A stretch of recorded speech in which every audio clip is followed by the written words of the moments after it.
السلام علیکم every one, آپ سبھی کو رمضان بہت بہت مبارک۔ آج رمضان کا 6 روزہ ہے اور میں نے سحری کر لی ہے اینڈ فجر بھی پڑھ لی، اشراق بھی پڑھ لی اور تھوڑی تلاوت بھی کر لی۔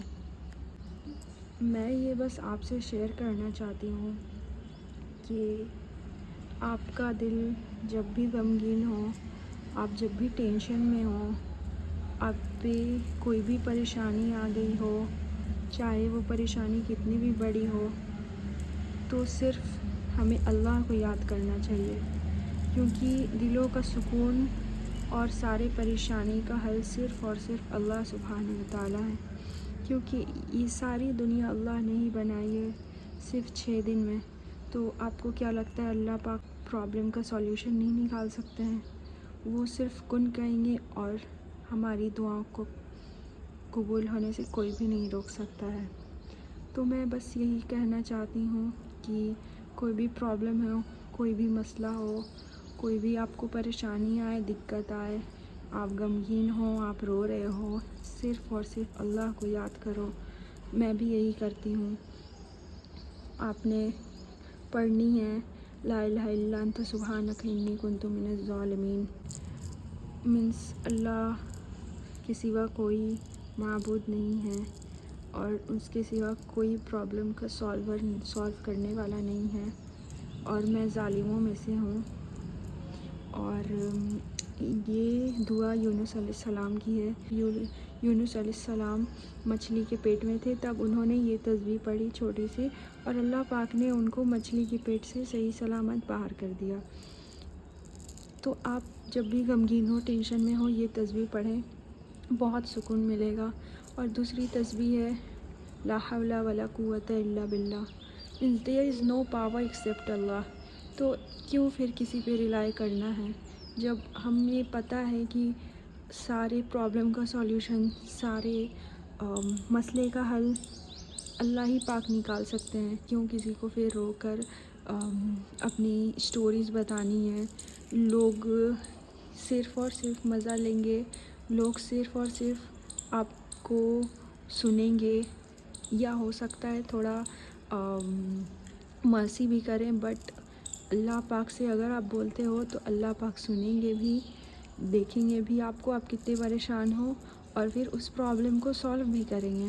تو میں آپ کو یہ بتانا چاہتی ہوں کہ یہ 2 تسبیح آپ ضرور پڑھنا۔ اور تیسری تسبیح ہے ربی انی لما انزلت الی من خیر فقیر۔ یہ تسبیح بہت ہی بینیفیشیل ہے، میں نے پڑھی اور مجھے بہت دل کو سکون ملا، اور بہت ہی مجھے پازیٹیو چیزیں بھی نظر آئی ہیں لائف میں جب میں بہت پریشان تھی اور بہت غمگین تھی۔ تو آپ یہ ضرور تسبیح پڑھیں۔ اور ایک تسبیح ہے حسبنا اللہ و نعم الوکیل، اللہ میرے لیے کافی اور وہ بہترین کارساز ہے۔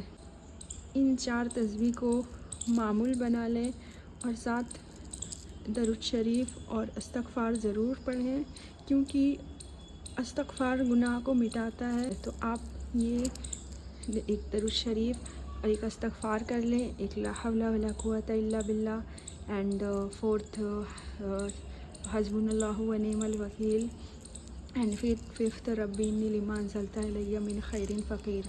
تو یہ آپ 5 چیز کریں اپنے دن میں، آپ 100 ٹائمز بھی پڑھ سکتے ہو، اینڈ پھر آپ دیکھنا اپنی لائف میں امپیکٹ، پھر سارے پازیٹیو امپیکٹ ہی نظر آئیں گے آپ کو۔ آپ کے غم، آپ کے تکلیف، آپ کے جو آنکھوں میں آنسو آ رہا ہے، آپ جب اللہ پاک کی تسبیح بیان کرنے لگو گے نا، تو پھر جب آپ اللہ پاک سے اپنی تکلیف بتاؤ گے، آپ کی آنکھ میں آنسو آ جائے گی۔ تو وہی ہے کہ بس اللہ ہی پاک سنتے ہیں، اور سن کر وہ اللہ پاک دعا قبول بھی کرتے ہیں۔ اور لوگ صرف سنتے ہیں، سکون کی باتیں کریں گے، بٹ وہی ہے کہ وہ سکون جو ہے وہ ٹیمپروری ہے۔ پرماننٹ سکون اگر آپ کو چاہیے تو صرف اور صرف پرماننٹ سکون اللہ کی یاد میں ہے، اللہ کی ذکر میں ہے، تلاوت میں ہے، نماز میں ہے۔ تو آپ اللہ کے قریب ہو جائیے، اور پھر آپ دیکھیے گا کہ آپ کی زندگی سے کیسے پریشانی، دکھ، تکلیف سب غائب ہو جاتی ہے. اور بس میں یہی صبح بتانا چاہ رہی تھی. آج 6 رمضان ہے تو آپ سب مجھے دعاؤں میں ضرور یاد کریں. میں نے سوچا آپ لوگوں کو میرے دل میں تھا کہ آپ لوگوں تک یہ بات پہنچا دوں کہ مجھے اس تسبیح سے بہت فائدے ملے، تو آپ کو بھی میں بتا دوں، کیونکہ اللہ پاک ہی ذریعہ بناتے ہیں. میں کوئی نہیں ہوں، میں صرف ایک ذریعہ ہوں. تو آپ لوگ ان تسبیح کو ضرور سے ضرور پڑھیں اور مجھے دعاؤں میں ضرور یاد کریں. ٹھیک ہے، جزاک اللہ خیر.